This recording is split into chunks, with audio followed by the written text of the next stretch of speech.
Hello everyone and welcome back to Let's Play Pokemon Alpha Sapphire. In the last part we explored our way further into Hoenn, making our way to our first major city outside of Paleburg, I suppose, Rustboro.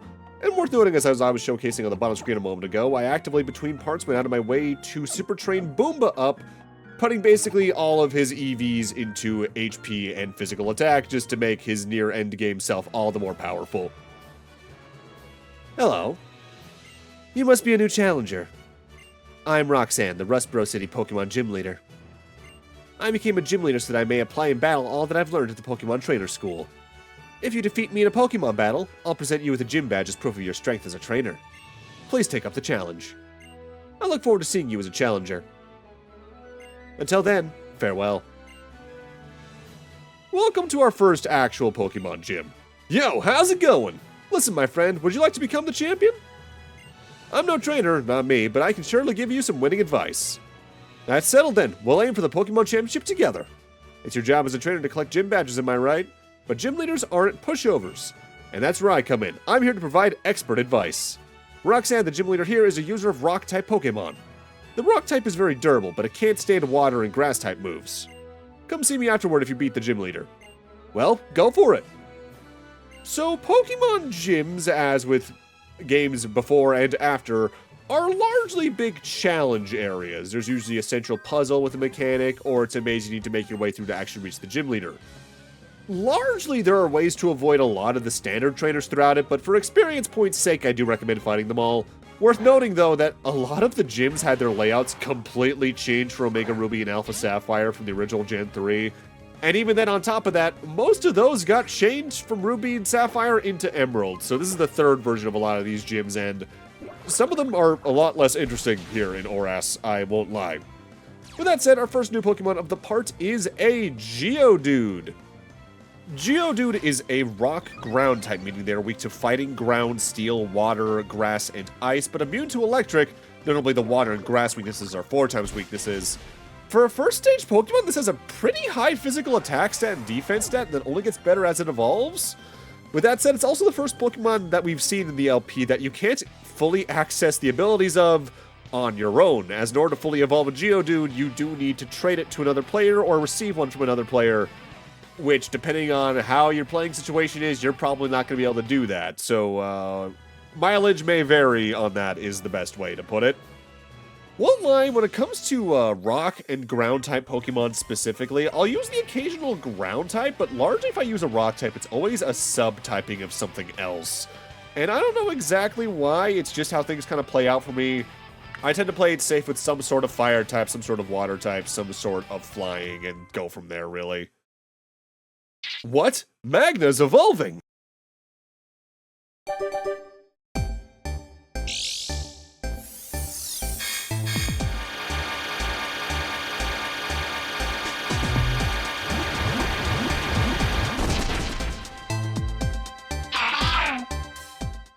Congratulations, your Magna evolved into Lombre. I've already said the word evolve several times throughout the LP up to now, but effectively, 95% of Pokemon largely, when they reach a certain level or other circumstances are fulfilled, they will evolve into their next state.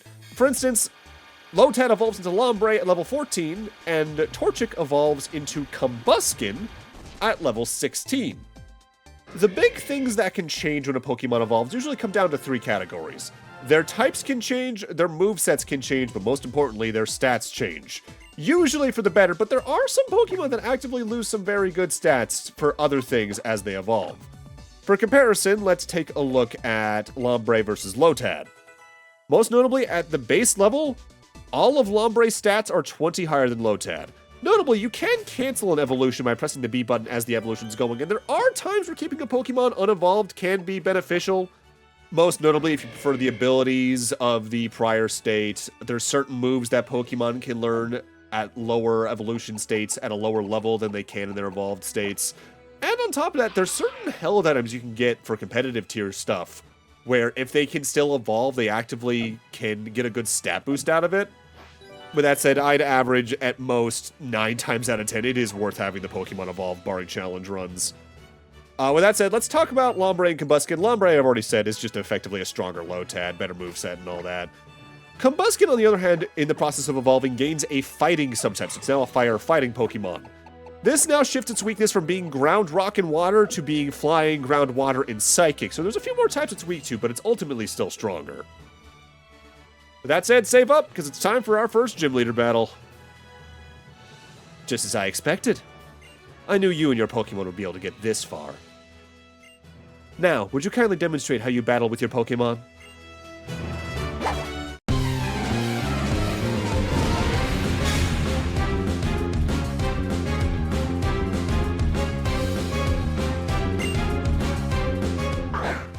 Gym battles are largely tests of your knowledge of how to deal with the type of Pokemon in question, while also potentially throwing some new Pokemon and twists at you along the way. On top of that, largely gym leaders have one move consistent across their entire team you kind of need to get used to dealing with. That's usually emblematic of what that type can deal with. For instance, all of Roxanne's Pokemon have Rock Tomb, which deals damage then lowers the target's speed by 1 stage. On top of that, it's Gen 6 now, so it's after it got a notable boost in its power. Roxanne always starts off with her Geodude, so weak to fighting, ground, steel, water, grass, and ice, but immune to electric. On top of Rock Tomb, it has Tackle and Defense Curl, so outside of doing damage, it tries to also raise its own defense, but you also need to watch out for its Sturdy ability. Sturdy notably prevents anything that has it from being knocked down in one hit, and the wording there is very specific in that it applies to both moves that are considered one-hit KO moves, but anything that would otherwise take it out in one shot, like a quad-effective grass or water move. Sturdy can be tough to deal with in some cases because the usual setup might become something like they have a move that does more damage the less HP they have, or they're going to try and use that moment to either heal up or swap into something else so they can actively avoid the Pokemon KO. Next up, she's throwing out her ace, her Nose Pass. Tackle, Harden, and Rock Tomb for its attack, so it can also try to raise its own defense. It's got Magnet Pull for its ability, which doesn't really get much use here. Magnet Pull is an ability that prevents Steel-type Pokemon from actively being swapped out or running away in battle. But I don't think there's a single way you can get a Steel-type at this point besides randomizers, so that's not really that big a threat. Nosepass itself, though, is a bit of an interesting Pokemon. Pure Rock-type, so it's weak to fighting, ground, steel, water, and grass. For as early in the game as we encountered this one, and as soon after this we're able to catch them, because you can effectively like an area after this, this has a ridiculously high physical defense stat and a pretty good special defense stat to back that up as well, but the rest of its stats do leave a lot to be desired. But if your goal is to potentially outlast an opponent and do smaller amounts of damage along the way, it's got a decent enough moveset to back that strategy up. And it also got a lot more potential in Gen 4 as they introduced an evolution to it there that gained a pretty decent subtype for what it got, on top of some better stats and moveset on top of that. So if you're looking for a rock type, you can do a lot worse than this in my eyes. With that said, I don't really tend to use rock types outright, so not something I usually tend to consider. With that said, I should probably actually say this pretty early in. Whenever I give my thoughts on a Pokemon like that, I'm talking largely for the course of the campaign and a casual setting. Pokemon in competitive can get so ridiculously granular. There's a lot of Pokemon that just end up being a lot worse for that, and also some that just get a lot better, weirdly. So, well, I lost. Seems that I still have much more to learn. I understand. The Pokemon League's rules state that trainers receive this if they defeat a gym leader. Please accept the official Pokemon League Stone Badge.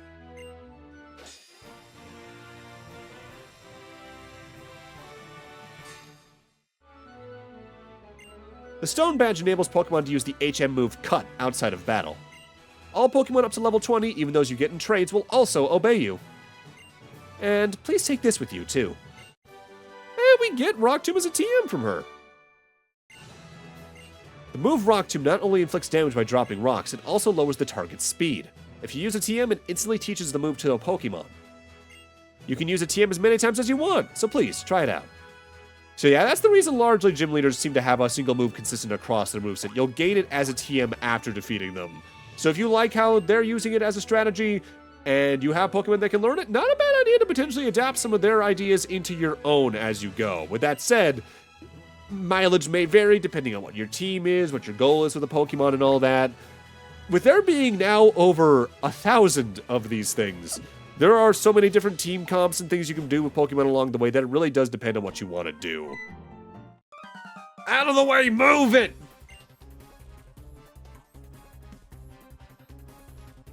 Wait, please? Don't take those parts!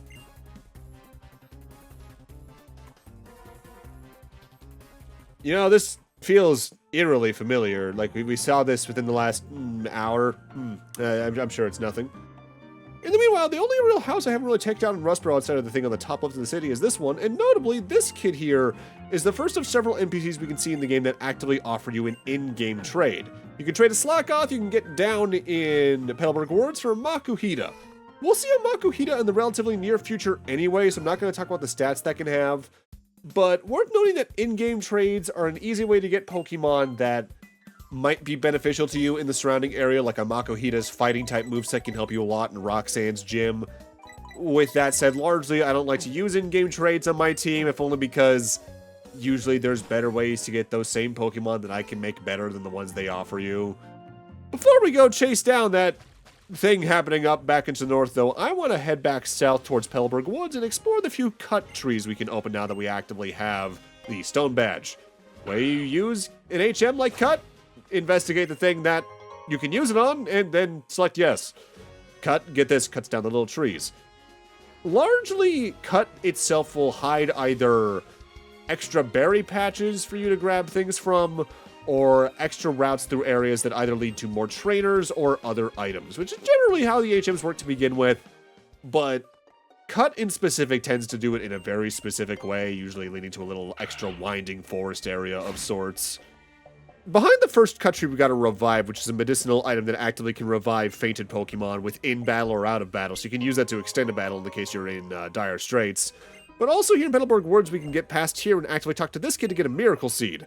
Miracle Seeds boost the power of Grass-type moves when held by a Pokemon in battle.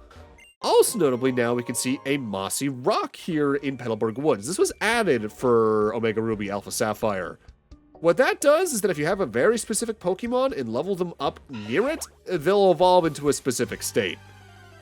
Time for our next new Pokemon, though, and this one's a little weird. This is Cascoon. Cascoon evolves from Wurmple at level 7 semi-randomly. It can also evolve into a Pokemon we'll see relatively shortly called Silcoon. How it determines which of the two it randomly evolves into is based entirely on the first half of its hidden personality value. So when you catch a Wurmple, which one of the two it'll evolve into is set, but you have no way of knowing which one it will be.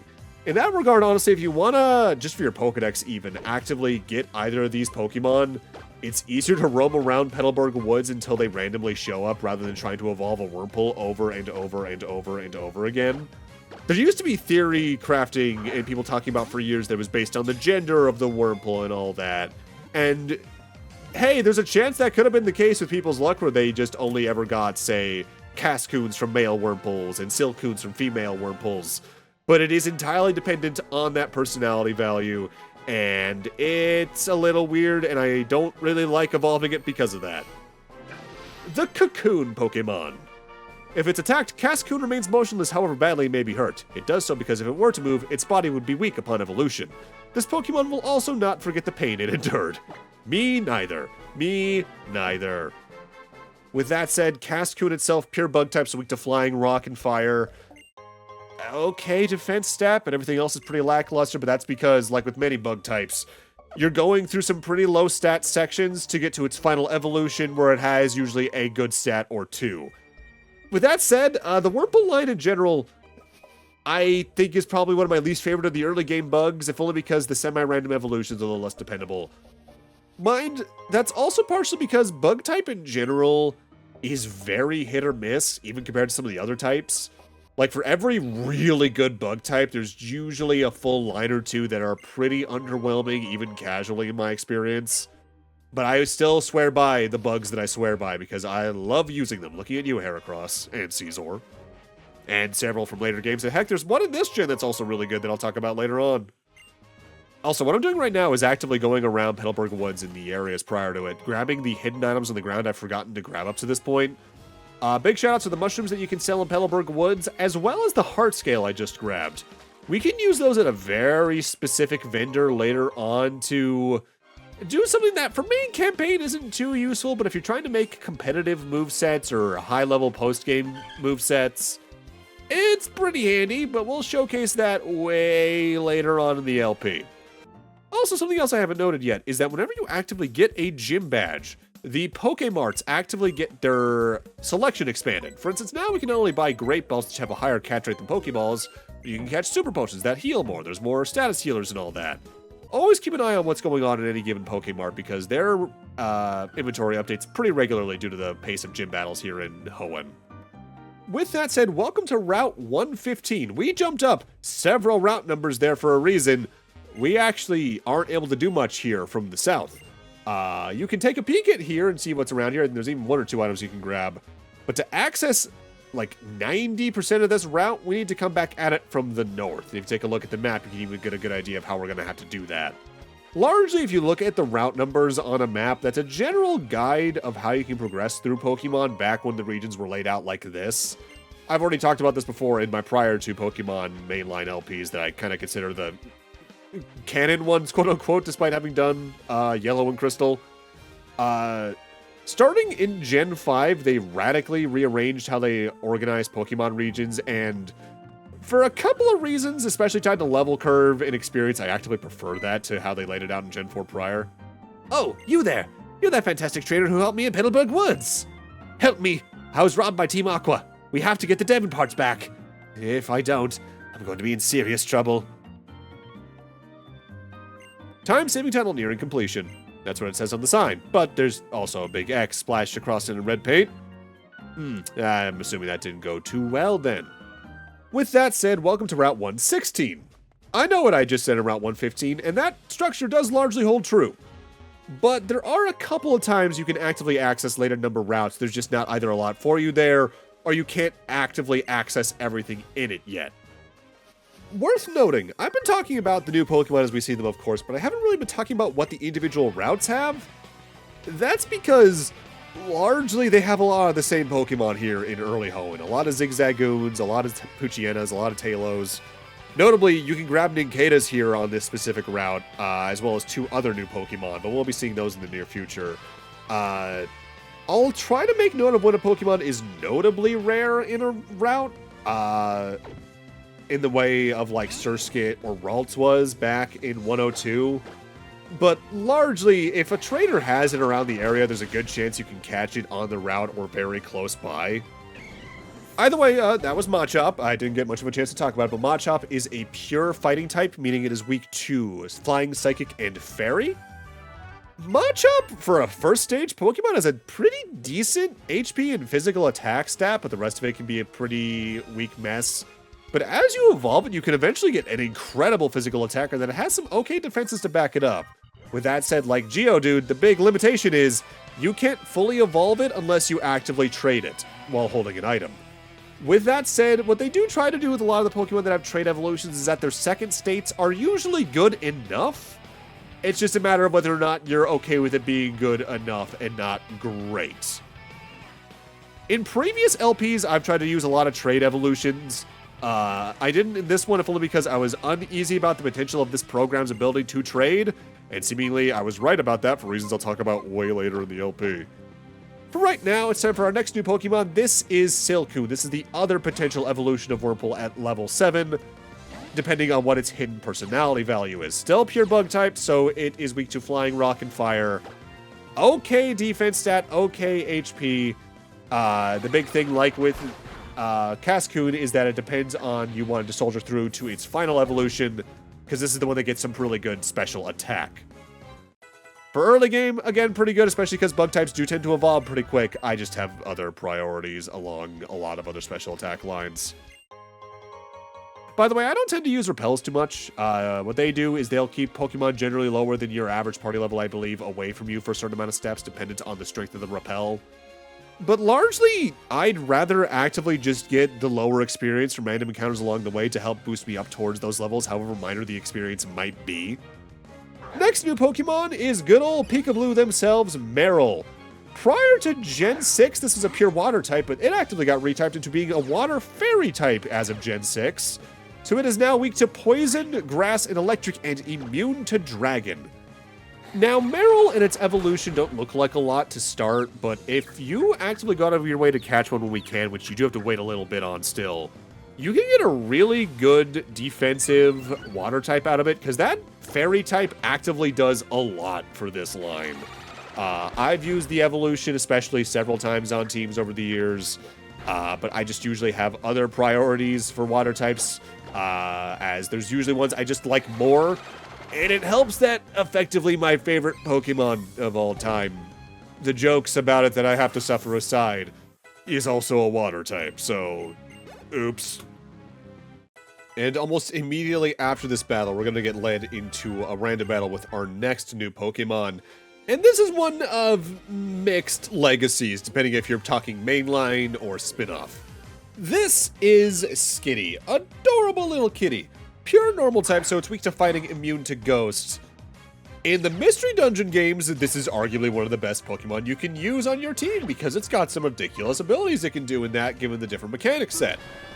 In mainline, though, it's got some okay speed, and when you eventually evolve it does get a lot faster. And that eventual speed does mean it can make good use of the potential learn sets it can have. But for me, there's Pokemon I like to use more that are either normal type or can use the moves it can use as well. Far from the worst, just not one I tend to use too much myself. With that said, it does have some pretty killer abilities. The main one it has is Cute Charm, which, if an opponent hits it with an attack that does physical damage, I believe, or makes physical contact to begin with, there is, I think it's like a 1 in 3 chance it'll be infatuated, which is like the confusion or paralysis status ailments in that there's a 50% chance the opponent just won't move at all. And the other one it gets is Normalize, and Normalize is potentially very interesting. What Normalize does is that any moves that Pokemon uses is considered normal type, even if it's not usually one. This means you can use, let's say, electric moves against ground type Pokemon and they will still do damage. It won't be super effective, but you can use them to, say, inflict like paralysis on ground types, or use Earthquake against flying types, and things like that. There's a lot of potential there. Again, it's just, something I usually have other things to fulfill the role of. The northern half of 116 is largely a giant cut maze that ends up with a couple of battles, items, and berry patches, but there's one thing I should note about Cut that is at least pretty smartly designed, is that most of the trees you need to cut down with that HM are roughly in the first half of Hoenn exclusively. There are a couple after that, but they're very low in number, and that's largely because by the time you reach the second half of the game, there are other HMs you're going to be using a lot more regularly at that point. And I always appreciate when there's that level of forethought into abilities that are used more in early game, as there's times where it's a little bit annoying to have to pull back out an HM for the first third of the game or so to get somewhere else later in the game. It's actually one of my biggest complaints about a certain part of Sinnoh. But I'll mostly save that for when we reach Sinnoh in however many years. So we're showcasing this battle sped up, so it's time for our next new Pokemon. This is Whismur. Pure normal type, so it's weak to fighting, immune to ghosts. To start, it's not a lot to write home about. It's not got too many high stats. It's got some okay HP and attack, I guess. But it's got the soundproof ability, which does mean that any sound-based moves don't affect it just outright. Which is honestly an ability that's only gotten better with time as more sound-based moves have been added. And if you add that with the fact that when it's fully evolved, you get some pretty good HP and attack stats out of it with a decent learn set, you could do a lot worse if you wanted to use a normal type. It's nothing absurdly special, but it's something that's very usable. And good news, if you actually like that Pokemon, you're pretty much right where you can find them. You can find them randomly in the grass around here, decently rarely compared to some other Pokemon, admittedly. But they're like the only Pokemon you can encounter in the next location we're going to be visiting in the next few moments. So, not a bad place to grab one in the case you really want to. Now, I think it's because I restarted the original game so often when I got stuck at later points, but when I think of Hoenn, I think of usually about 3 to 5 locations. And this route's one of them for some reason, and honestly, I can never really tell you why. What's going on? I was digging the tunnel without any tools when some goon ordered me out. That tunnel's filled with Pokemon that react badly to loud noises. They could cause an uproar. That's why we stopped using heavy equipment for tunneling. I'm worried that the goon will do something stupid and startle the Pokemon into an uproar. A goon, huh? Gee, I wonder where the Team Aqua member that we saw sprint this direction may have gone. Oh, what am I to do? We were just out on a walk, Pico and I, when we were attacked by an odd thug. Then the scoundrel made off with my darling Pico. Where are you, Pico? Now, I don't think I actively read his dialogue at the time, but we actively did see that guy earlier, I believe, back before Petalburg Woods in his little hut. So, you know what, let's see if we can solve 2 problems with 1 stone here, why not? Also, keep an eye out for little stone indents like that across the game. We're not going to be able to do anything with those for a while, but it is worth noting their locations all the same. Before we head to the east, come up here, because not only can we grab this item, which, hey, free Pokeball, I'll take that. But there's also, I believe, a dire hit on the little stalagmite over here to the left. Why did I remember what that was off the top of my head? I recorded this footage like a month ago. Alright, where are you? What, are you coming? Come and get some then! I mean, sure, I'm gonna swap my party layout really quickly, but... Sure. Also worth noting, I don't really ever use it in the LP because I just consistently forget to, but you can actually just drag Pokemon around on the bottom screen to reorganize your party. Ah, keyhole it all! This hostage Pokemon turned out to be worthless! And I think I made a getaway into this tunnel to nowhere! And you. Now you're here to battle me. Really? Yes. Fight me, fool. Now, I'd be shocked if this wasn't the same Team Aqua Grunt we fought earlier, but largely it's the exact same fight, just now the Poochyena's level 13 as opposed to level 9. A couple of solid moves. If even just your starters evolved at this point, this fight's not going to be much of a threat in any metric, really. Is this the end of my evil deeds? Yes, I would hope so, at least. This is plain not right. The boss told me this would be a slick and easy job to pull. All I had to do was steal some parts from Devon. You want them back that badly, then take them. That was incredibly easy. I'm like 12.